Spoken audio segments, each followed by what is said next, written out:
හොඳයි අපි බලමු 31 වෙනි පාඩමේ මිශ්‍ර අභ්‍යාසයේ ගණන්. එයාට පළවෙනි ගානේ පුතේ මෙන්න මේ රූප සටහන දීලා තියෙනවා. ABC වෘත්තයේ O කේන්ද්‍රය වේ. ABC කියලා වෘත්තය ගත්තොත් ඒකේ O කේන්ද්‍රය වෙනවලු. ABO කෝණය සමානයි OBC කෝණය. ABO කෝණයයි OBC කෝණයයි මේ කෝණ දෙක සමානයි. ඊළඟට කියනවා ABO කෝණය අංශක 40යි. මෙන්න මේක 40යි කියලා අපිට. නෝ තමයි දීලා තියෙන දත්ත. ඒ අනුව පුතේ ACO කියන කෝණයේ අගය හොයන්න කියලා කියනවා. මේක සාධනය කිරීමේ ගැටලුවක් නොවන නිසා හේතු ලියන්න අවශ්‍ය නැහැ දැන සිටියාම ඇති. පුතේ ඒක 40 නම් මෙන්න මේකත් 40යි. ඒ මේ දෙක සමාන බව දීලා තියෙනවනේ හේතුව දත්තේ ලියන්න ඕන නේද? නම් B මම හොයන්නේ ලියන්නම් OBC කෝණයත් 40 වෙනවා. ඒක 40යි කියලා හොයන්න. ඊළඟට පුතේ OB සහ OC අරයන් දෙක සමාන. OB සමානයි OC එකම වෘත්තයේ අරය නිසා ඒවා සමානයි. නම් මේ දෙක සමාන නිසා මේක 40 නම් මේකත් 40යි. ඒ කියන්නේ OCB කෝණයත් අංශක 40යි. නම් මේකත් 40යි කියලා අපි හොයනවා. මේ දෙකම 40 නම් මේ තුනේම මේ කෝණ තුනේ එකතු 180 නිසා මේක කීයද කියලා හොයාගන්න. ඊට මම හොයාගන්නවා BOC කෝණය සහ අංශක 40 එකතු කරාම අංශක 180ට සමානයි. ත්‍රිකෝණයක කෝණවල එකතුව 180 නිසා එතකොට BOC එකතු කිරීම 40 80 සමාන 180යි. ඊපස්සේ දෙපැත්තෙම 80ක් අඩු කරාම BOC මේ පැත්තේ ඉතුරු වෙනවා. 180න් 80ක් අඩු කරාම 100යි. එහෙනම් මේක 100යි කියලා හොයාගන්න. මේ හොයන දේවල් වල ලකුණු කරගන්න රූපේ. පුතේ ඉගෙන ගත්තා ඕනෑම ඡාපයක් මගින් කේන්ද්‍රය ආපාතිත කෝණය ඉතිරි කොටස මත ආපාතිත කෝණය වගේ දෙගුණයක් කියලා. එහෙනම් මෙන්න මේ BC ඡාපය මගින් කේන්ද්‍රය ආපාතිත කෝණය 100යි කියලා අපි හොයාගෙන තිනවා. එහෙනම් මේක මේ කෝණය වගේ දෙගුණයක් වෙනවා. එහෙනම් අපිට ඊළඟට හොයාගන්න හැයි BAC කෝණය අගය මේක 100 නම් මෙතන කෝණය 100 දෙකෙන් බෙදුවම අංශක 50ක් වෙනවා. මේක වගේ දෙගුණයක් වෙන්න බෑ මේක 100 කියන එක නේද? මේක 50. දැන් අපිට හොයන්න ඕන ACO කෝණය අගය මෙන්න මේක අගය. දැන් පුතේ මෙන්න මේ ලොකු ත්‍රිකෝණය ගත්තොත් ඕනම ත්‍රිකෝණයක කෝණ තුනේ එකතු 180 නිසා මේකේ මේ ලොකු ත්‍රිකෝණයේ මේ කෝණය මේක 40යි මේක 40යි කියන්නේ මේ කෝණය 80යි. 80 එකතු කිරීම ඊළඟට මේක 50යි. 50 එකතු කිරීම මේ කෝණය. ඒතර මේ කෝණය හැදෙන්නේ ACO කෝණයට 40කුත් එකතු කරාම ACO එකතු කිරීම අංශක 40 කියලා. සමාන 180. ඔන්න ඕක විසඳලා අපට අවශ්‍ය ACO කෝණය හොයාගන්න පුළුවන්. එතකොට 80 එකතු කිරීම 50 80යි 50යි 130යි 130යි මේ 40යි 170යි. එකතු කිරීම ACO සමානයි අංශක 180යි දෙපැත්තෙන් එකතු කරපු 170 වයින් කරන දෙපැත්තෙන් 170ක් අඩු කරාම ACO කෝණය සමානයි අංශක 10යි. ඔන්න ඔය විදිහට පුළුවන් ACO කෝණය අගය හොයාගන්න. බලන්න ඒ විදිහට Taman හොයාගෙන තියනවද කියලා කල්පනාවෙන් හොඳට හිතලා බලන්න. අපි යමු ඊළඟට දෙවෙනි ගාන බලන්න. දැන් පුතේ දෙවෙනි ගානේ මෙන්න මේ රූප සටහන දීලා කියනවා ABCD වෘත්තයේ විස්කම්භය BD. දැන් BD කියන්නේ මේ වෘත්තයේ විස්කම්භය. BC සමානයි CD සහ BC දිග CD රේඛාවේ දිගට සමානයි. ඔය රේඛා දෙකේ දිග සමානයිලු. ACB කෝණය අංශක 35 නම් ACB කෝණය මෙන්න මේකේ අංශක 35ක් උත් වෙනවා. විදිහට දත්ත ලකුණු කරගෙන අපෙන් අහනවා ABC කෝණය අගය සොයන්න. ABC කෝණය අගය හොයන්න කියලා කියනවා. එතකොට දැන් බලමු. ABC කෝණය අගය හොයන්න.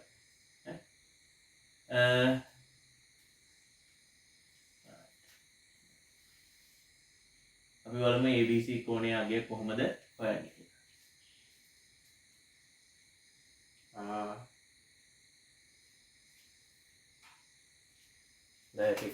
බලමු. දැන් පුතේ බලමු මෙන්න මේක. මෙන්න මේ ත්‍රිකෝණය ගත්තාම මේ ත්‍රිකෝණය මේ පාද දෙක සමානයි. ඒ වගේම BD විස්කම්භයක් නිසා මෙන්න මේ BCD කෝණය අංශක 90ක් වෙනවා. එතකොට මේකේ අගය x කියලා ගත්තොත් මේකේ අගයත් x වෙනවා. මේ පාද දෙක සමාන හින්දා මේ කෝණ දෙක සමාන වෙනවා. මම ඉස්සෙල්ලාම x හොයාගන්නවා. දැන් x එකතු කිරීම 90 එකතු කිරීම ix සමානයි 180යි. මේක විසඳුවොත් 2x එකතු කිරීම 90 සමානයි 180යි. දැන් දෙපැත්තෙම 90ක් අඩු කරොත් 2x සමානයි 180න් 90ක් අඩු කරාම 90යි. ඊපස්සේ දෙපැත්ත දෙකෙන් බෙදුවොත් x සමානයි අංශක 45යි කියලා ගන්නවා. කියන්නේ මේ කෝණයත් 45යි මේකත් 45යි. දැන් මේක 45 නම් එකම ඛණ්ඩයේ කෝණ සමාන නිසා මේකත් 45යි. එතකොට දැන් මෙන්න මේ ත්‍රිකෝණයට මෙන්න මේ ත්‍රිකෝණයට. මේ ත්‍රිකෝණේ මේක 35යි මේක 45යි. දැන් අපි හොයන්න ඕනේ ABC කෝණය. right? එහෙනම් ABC කෝණයගේ වෙනුවට මම ඒකේ නම ගන්නවා. ඒ කෝණයගේයි අංශක 45 කියන කෝණයයි අංශක 35 කියන කෝණයයි ත්‍රිකෝණ එක කෝණ තුනක්. ඒ නිසා එකතු කරාම 180ක් වෙනවා. එතකොට ABC කියන කෝණයගේ බලන්න මේ දෙක එකතු කරාම අංශක 80යි සමාන 180යි. දැන් දෙපැත්තෙම 80ක් අඩු කරොත් ABC කියන කෝණයගේ අංශක 100යි කියලා ගන්න පුළුවන්. එතෙන් එකතු කරපුවා 80 ඉවත් වෙනවා. 80ක් අඩු කරාම මේ පැත්තෙන් 80ක් අඩු කරාම 180න් 80ක් අඩු කරාම 100ක් කියලා. ඔන්න විදිහට පුළුවන් අපිට ABC කෝණයගේ හොයාගන්න. දැන් අපි බලමු ඊළඟට අඩුපාඩු හදාගන්න තුන්වෙනි ගානට යමු. හොඳයි පුතේ තුන්වෙනි ගානට අදාළව මෙන්න මේ රූප සටහන දීලා කියනවා BC සමාන්තරයි OD. BC සහ OD රේඛා දෙක සමාන්තර වෙනවා. ඒ වගේම ABCD වෘත්තයේ කේන්ද්‍රය O වෙනවා. ඒ වගේම ABC කෝණයගේ අංශක 60යි. ABC කෝණයගේ කියන්නේ මෙන්න මේ කෝණයගේ අංශක 60යි කියලා දෙන්න. එහෙනම් අපෙන් අහන BCD කෝණයගේ මෙන්න මේ කෝණයගේ කීයද කියලා අහන්න. BCD කෝණයගේ. බැලුවහම මට පේන පුතේ මෙන්න මේ BCD කියන කෝණය මේ මහා ඡාපය මගින් මේ BD කියන මහා ඡාපය මගින් ඉතිරි කොටස මත ආපාත කෝණ. ඒක මේ මහා ඡාපය මගින්ම කේන්ද්‍රය ආපාතිත කෝණය මේ කෝණයගේ x නම් හොයන්න ඕන කෝණයගේට මම x කියලා දාගන්නවා. අන්න ඒක x නම් මේ මහා ඡාපය මගින් ඉතිරි කොටස මත ආපාත කෝණය x නම් ඒ මහා ඡාපය මගින්ම කේන්ද්‍රය ආපාතිත කෝණය වෙන්නේ මේක. මෙන්න මේක 2x වෙනවා. 2x. මේ රේඛා දෙක සමාන්තරයි. මේ රේඛා දෙක සමාන්තරයි. එහෙනම් මේ අංශක 60 කෝණයයි මේ AOD කෝණයයි අනුරූප කෝණ යුගලයක්. සමාන්තර රේඛා දෙකක් අතර අනුරූප කෝණ යුගල සමාන නිසා මේ කෝණය 60යි. ඉතින් මේ තියෙන්නේ විස්කම්භයක් නේ. නේද? ඒ කියන්නේ සරල රේඛාවක්. නේද? විස්කම්භයක් කියන්නේ සරල රේඛාවක්. එහෙනම් මෙන්න මේ කෝණය AOB කෝණය මේ කෝණය අංශක 180යි.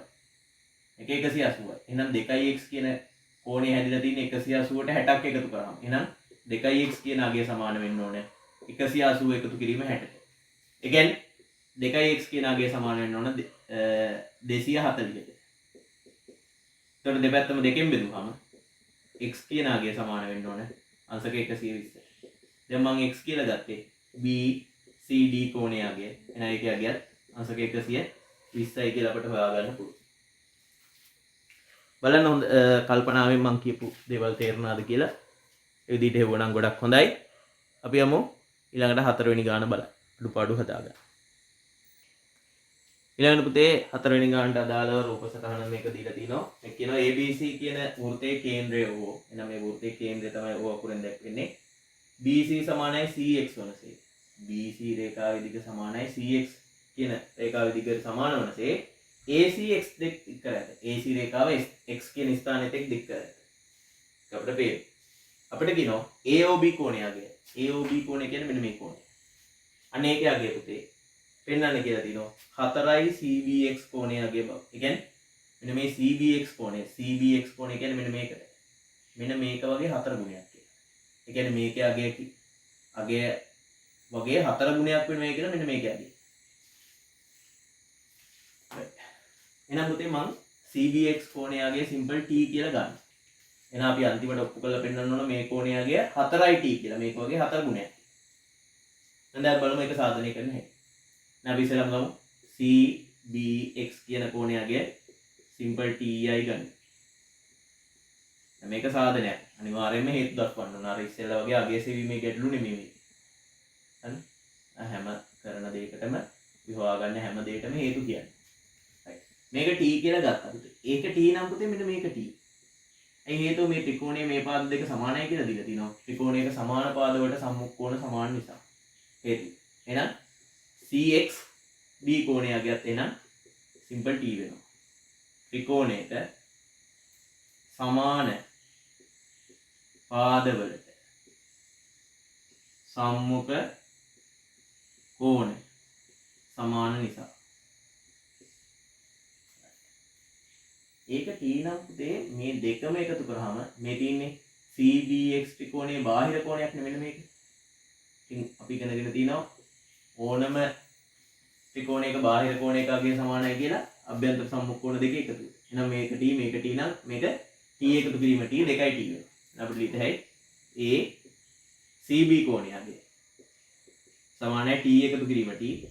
ඒකට හේතුව ත්‍රිකෝණයක බාහිර කෝණයක අගය අභ්‍යන්තර සම්මුඛ කෝණ දෙකෙහි එකතුවට සමාන නිසා. T එකතු කිරීම T දෙකයි T. ACB කෝණය. ඉතින් මේකේ අගය දෙකයි T නම් මේකේ අගය වගේ දෙගුණයක් වෙනවා. ඡාපයක් මගින් කේන්ද්‍රය ආපාදිත කෝණය ඉතිරි කොටස මත ආපාදිත කෝණය මෙන් දෙගුණයක් වගේ. එහෙනම් අපිට ලියතයි AOB කෝණය අගය සමානයි 2යි T වගේ දෙගුණයක් වෙනවා. ඒ කියන්නේ ඡාපයක් මගින් හේතුව ඡාපයක් මගින් කේන්ද්‍රයේ ආපාදිත කෝණය ඉතිරි කොටස මත ආපාදිත කෝණය මෙන් දෙගුණයක් වන නිසා. එතකොට අපිට AOB කෝණය අගය 2යි T දෙකෙන් ගුණ කරාම 4යි T කියලා ලියන්න. ඒ කියන්නේ AOB කෝණය අගය සමානයි 4 වරක් T කියලා ගත්තේ CBX කෝණය අගය වෙනකොට 4 වරක් CBX කෝණය අගය කියලා ලියන්න පුළුවන්. හොඳයි. ඒ විදිහට ඒ ගානට අදාළ සාධනය අපිට ලියන්න පුළුවන්. හොඳයි. ඒ ගානේ අඩුපාඩු තියෙනේවා හදාගන්න. අපි යමු ඊළඟට 5 වෙනි ගාන බලන්න. හොඳයි. 5 වෙනි ගානට අදාළ මෙන්න මේ රූප සටහන දීලා කියනවා පුතේ. මේ රූප සටහන දීලා කියනවා ABCD ලක්ෂ වෘත්තය මත පිහිටා ඇත. AD සමානයි BC වේ. AD දිගයි BC දිගයි සමානත් වෙනවලු. එහෙනම් අපිට කියනවා DB දිග CA දිගට සමාන බව. මේ DB රේඛාවේ දිග CA දිගට සමාන බව පෙන්වන්නේ කියලා කියනවා. ඒ මෙන්න මේ ත්‍රිකෝණ දෙක අංග සම බව ඔප්පු කරගන්න පුළුවන් වුණා. අපිට කියත හැකි මේ පාදයයි මේ ටිකයි සමානයි. වගේම මේක කොටසයි මේ කොටසයි සමානයි. එතකොට මේ දෙකේ දැන් මේකයි සමාන නම් මේකේ දිග x නම් මේකේ දිගත් x. මේකේ දිග y නම් මේකේ දිගත් y. එතකොට මේ රේඛාව x එකතු කිරීම y වෙනවා. මේකේ දිගත් x එකතු කිරීම y කියනවා. ඒ කියන්නේ මේ දෙක සමාන වෙනවා. නේද? අපිට මම බලනවා මේ ත්‍රිකෝණ දෙක අංග සමබව ඔප්පු කරගන්න පුළුවන්ද කියලා. එතකොට මෙතන මම මේක මෙන්න මේ කැපෙන තැනට තව අකුරක් දාගන්නවා E කියලා. එහෙම දාගෙන අපි ලියනවා ADE ත්‍රිකෝණය හා BCE ත්‍රිකෝණය සලකුණු. හරිද? ඊට පස්සේ මේ ත්‍රිකෝණ දෙක අංග සමබව ඔප්පු කරද්දී මෙන්න මේ කෝණය මේකට සමානයි ප්‍රතිමුඛ කෝණ සමාන නිසා මේ කෝණය මේකට සමානයි එකම වෘත්ත ඛණ්ඩයේ කෝණ සමාන නිසා කියන හේතුව යටතේ මේ දෙක එකම වෘත්ත ඛණ්ඩයේ කෝණනේ. මේ පාදය මේකට සමානයි. ඒ කියන්නේ කෝප අවස්ථාවට ගැලපෙනවා මේ ත්‍රිකෝණ දෙක. ඒක නිසා මේ දෙක ත්‍රිකෝණ දෙක අංග සමයි. right. විසාදනයේ දීමු ADE කෝණය සමානයි BCE කෝණයට. එකම වෘත්ත ඛණ්ඩයේ කෝණ නිසා. ඊට DEA කෝණය සමානයි CEB කෝණයට. ප්‍රතිමුඛ කෝණ යුගල් සමාන නිසා. ප්‍රතිමුඛ කෝණ යුගල් සමාන නිසා. හරිද? ඒ වගේම AD සමානයි BC දත්තය. එම නිසා ADE ත්‍රිකෝණය අංග සම වෙනවා BCE ත්‍රිකෝණයට කෝපෝපාවස්ථාවට ගැලපෙන නිසා. මේ ත්‍රිකෝණ දෙක අංග සම්භව ඔප්පු කරා. අංග සම්භව ඔප්පු කරාන් පස්සේ පුතේ මම ලියතයි DE රේඛාවේ දිග CE රේඛාවේ දිගට සමානයි. අංග සම ත්‍රිකෝණ යුගලයක අනුරූප අංග සමාන විය යුතු නිසා. ඒ වගේම EB මේ BE සමානයි AE ට. BE සමානයි AE ට. ඒත් අංග සම ත්‍රිකෝණ යුගලයක අනුරූප අංග සමාන නිසා. අංග සම ත්‍රිකෝණ යුගලයක අනුරූප අංග සමාන නිසා. උදේ මම මේක 1 කියලා ගත්තොත් මේක 2 කියලා ගත්තොත් එකේ තියෙන අගයන් දෙකේ තියෙන අගයන්ට එකතු කරොත් එබැවින් එනවා DE එකතු කිරීම BE සමානයි CE එකතු කිරීම AE කියලා. එතකොට DE එකතු කිරීම BE අපිට BD කියලා ගන්න පුළුවන්. නැත්නම් DB කියලා ගන්න පුළුවන්. CE එකතු කිරීම AE කියන්නේ AC. නම් BD හා AC රේඛා දෙකේ දිග සමාන බව විදිහට සාධනය කරන්න පුළුවන්. BD සහ AC කියන රේඛා දෙකේ දිග සමාන බව විදිහට සාධනය කරන්න පුළුවන්. හොඳයි.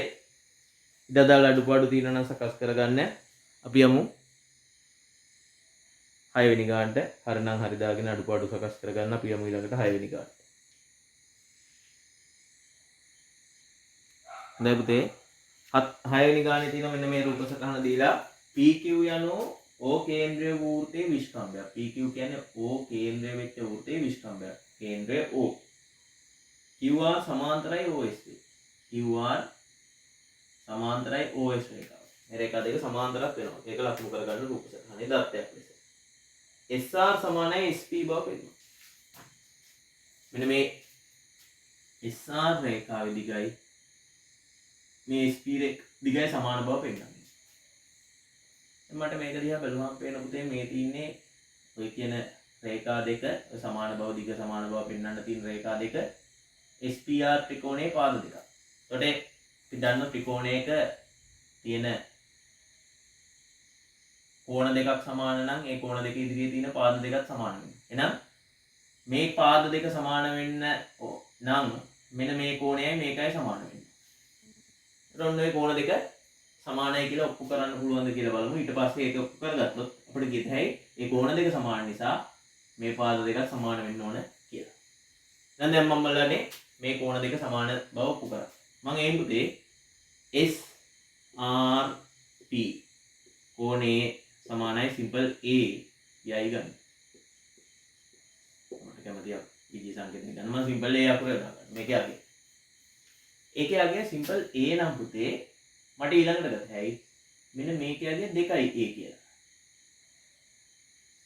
SOP කෝණය අගය.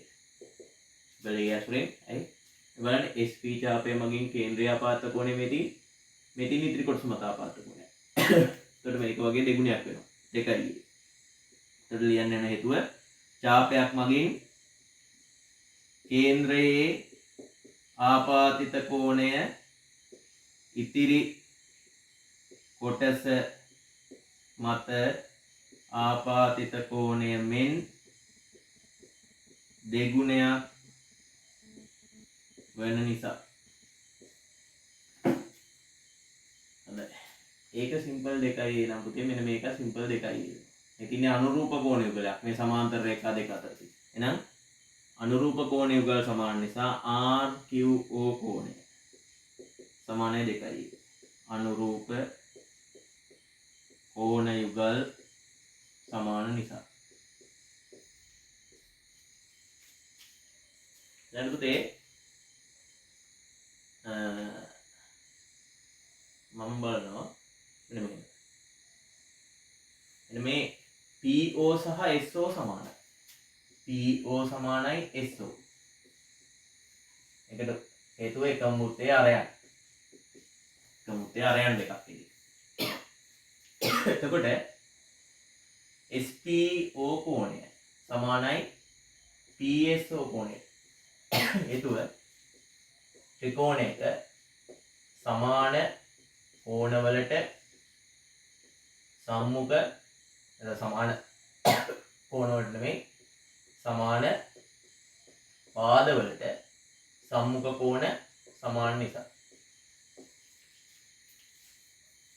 අර මෙන්න මේ සම්පූර්ණ කෝණය මේ කෝණයට සමානයි. එතකොට මේ කෝණ දෙකයි සිම්පල් 2a කියන අගය එකතු කරාම 180යි. SPO කෝණයයි PSO කෝණයයි 2a කියන අගය එකතු කරාම 180යි. හේතුව ත්‍රිකෝණයක කෝණ නිසා. එතකොට මම මේක 1 කියලා ගත්තොත් මේක 2 කියලා ගත්තොත් එකෙන් දෙකට ආදේශ කරොත් SPO එකතු කිරීම PSO වෙනුවටත් ඒ දෙකම සමාන නිසා SPO කියලාම දාන්න. එකතු කිරීම 2a සමානයි 180යි. එතකොට මේ දෙක එකතු කරාම 2 SPO එකතු කිරීම 2a සමානයි 180යි. දෙපැත්තෙම 2a අඩු කරාම 2 SPO සමානයි 180 අඩු කිරීම 2a කියලා එනවා. ඊට පස්සේ දෙපැත්තම දෙකෙන් බෙදුවාම SPO කෝණය සමානයි මේ ප්‍රකාශනයක් දෙකෙන් බෙදද්දී ඒකේ තියෙන හැම පදයක්ම දෙකෙන් බෙදන්න ඕනේ. එතකොට මේක දෙකෙන් බෙදුවාම 90යි මේක දෙකෙන් බෙදුවාම a 90 අඩු කිරීම a කියලා බලන්න. එතන මේ කෝණයගේ 90 අඩු කිරීම 2a කියලා අපිට ගන්න. මට ඕන මේ කෝණයගේ නෙමෙයි SPR කෝණයගේ හොයාගන්න. මේක a නම් මේකත් a කියලා ඔප්පු කරන්නයි ඕනේ. බැලුවාම මෙන්න මේ කෝණය 90යි. P R Q කෝණයගේ අංශක 90යි. ඒකට හේතුව අර්ධ වෘත්ත ඛණ්ඩයේ කෝණ නිසා. ඉන්න දාවෝදෙන් බලන්න. ඊළඟට මෙන්න මේ ත්‍රිකෝණයේ කෝණ තුන එකතුව 180යි. දැන් අපිට ඊටයි RPQ කෝණයයි RPQ කෝණයයි මේකගේ 90යි කියලා හොයාගත්තා 90යි මේකගේ 2යි සමාන 180යි. එතකොට ත්‍රිකෝණයක කෝණ නිසා දෙපැත්තෙම 90කුත් අඩු කරලා දෙපැත්තෙම 2යි අඩු කරාම මේ පැත්ත ඉතුරු වෙනවා RPQ. මේ පැත්තේ 180න් 90ක් අඩු කරාම 90යි 2යි අඩු කරාම 90 ඍණ 2යි කියලා ගන්න පුළුවන්. එහෙනම් මෙන්න මේකගේ 90 අඩු කිරීම 2q කියලා අපිට හොයාගන්න පුළුවන්. ඊට පස්සේ පුතේ මේ ටික 90 අඩු කිරීම 2q මේ කෝණ දෙකම එකතු කරාම 90 අඩු කිරීම 2a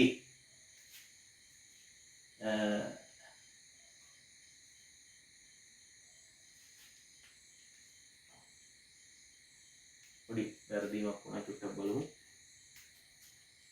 SPO එන්නේ 90 අඩු කිරීම a නේද? එතකොට මෙතන ඉන්නේ SPO වෙනුවට 90 අඩු කිරීම 2යි නෙමෙයි මේක මේ සම්පූර්ණ ලොක් කෝණය 90 අඩු කිරීම a. එතකොට මේ කෝණය 90 අඩු කිරීම 2යි. එතකොට මෙන්න මේ SPR කෝණයගේ ගන්න පුළුවන් නේද? SPR කෝණය ගන්න පුළුවන් SPQ කෝණයෙන් RPQ කෝණය අඩු කරන්න. නේද? එතකොට අපිට ගත හැකි SPR කෝණයගේ හොයාගන්න. දැන් මම හොයාගෙන තියෙනවා SPQ කෝණය. ඒක 90 අඩු කිරීම a. 90 අඩු කිරීම a කියලා හොයාගෙන තියෙනවා. ඒකෙන් අඩු කරන්න ඕන RPQ කෝණයගේ 90 අඩු කිරීම 2a කියන අගය. එතකොට වරහන් ඉවත් කරොත් 90 ඍණ a මයි. මෙතන ඍණ එක තියෙන ඍණ එකෙන් ගුණ කරාම ඍණ 90 ඍණයි ධන ඍණ එක් වරක් ඍණ 2a ධන 2a වෙනවා. 90ට 90 ඉවත් වෙනවා. 90න් 90 කඩු කරාම බිඳුවයි. ඍණ 1ට 2a එකතු කරාම ඍණ 1ට 2ක් එකතු කරාම ධන 1යි a. ඒ කියන්නේ a කියලා එනවා. ඒ කියන්නේ පුතේ මෙන්න මේ කෝණයේ අගයත් දෙක A වෙනවා. කියන්නේ මේකේ අගය A මේකේ අගය A. අන්තිමට එක මම මෙහෙන් ලියන්නම්. එම නිසා දැන් මේ කෝණ දෙකම සමානයි කියලා අපි ඔප්පු කරා. ඒ කෝණ දෙක සමාන නම් SP සමානයි SR හේතුව ත්‍රිකෝණයක සමාන කෝණවලට සම්මුඛ පාද සමාන නිසා. මේ විදිහට සාධනය කරන්න පුළුවන්. ඒක ටිකක් දිග සාධනයක්. කල්පනාවෙන් හොඳින් හිතන්න. අන්තිම ටික තමයි මම උඩින් ලිව්වේ. ඉඩ මදි වෙච්ච නිසා. ඔන්න ඔය විදිහට මේ සාධනය කරන්න ඕන. හොඳයි. එතනින් මිශ්‍ර අභ්‍යාසයට අදාළ ගණන් ටික අවසන් වෙනවා. ඔයගොල්ලෝ හොඳින් බලලා තම තමන් හදාපු ගණන් වල අඩුපාඩු හදාගන්න ගමන් ඒ ප්‍රමේයන් වල යෙදීම් හොඳින් අවබෝධයක් ගන්න. හොඳ අවධානයෙන් කරෝතින් තමයි ඔබට අලුත් ගානක් හිතලා ඊළඟට ලැබෙන වෙනත් ජ්‍යාමිතිය ගැටලුවකදී සාධනය කිරීමක් අගය සෙවීමක් කරගන්න පුළුවන් වෙන්නේ. හොඳයි. එහෙනම් හැමෝටම ආයුබෝවන්.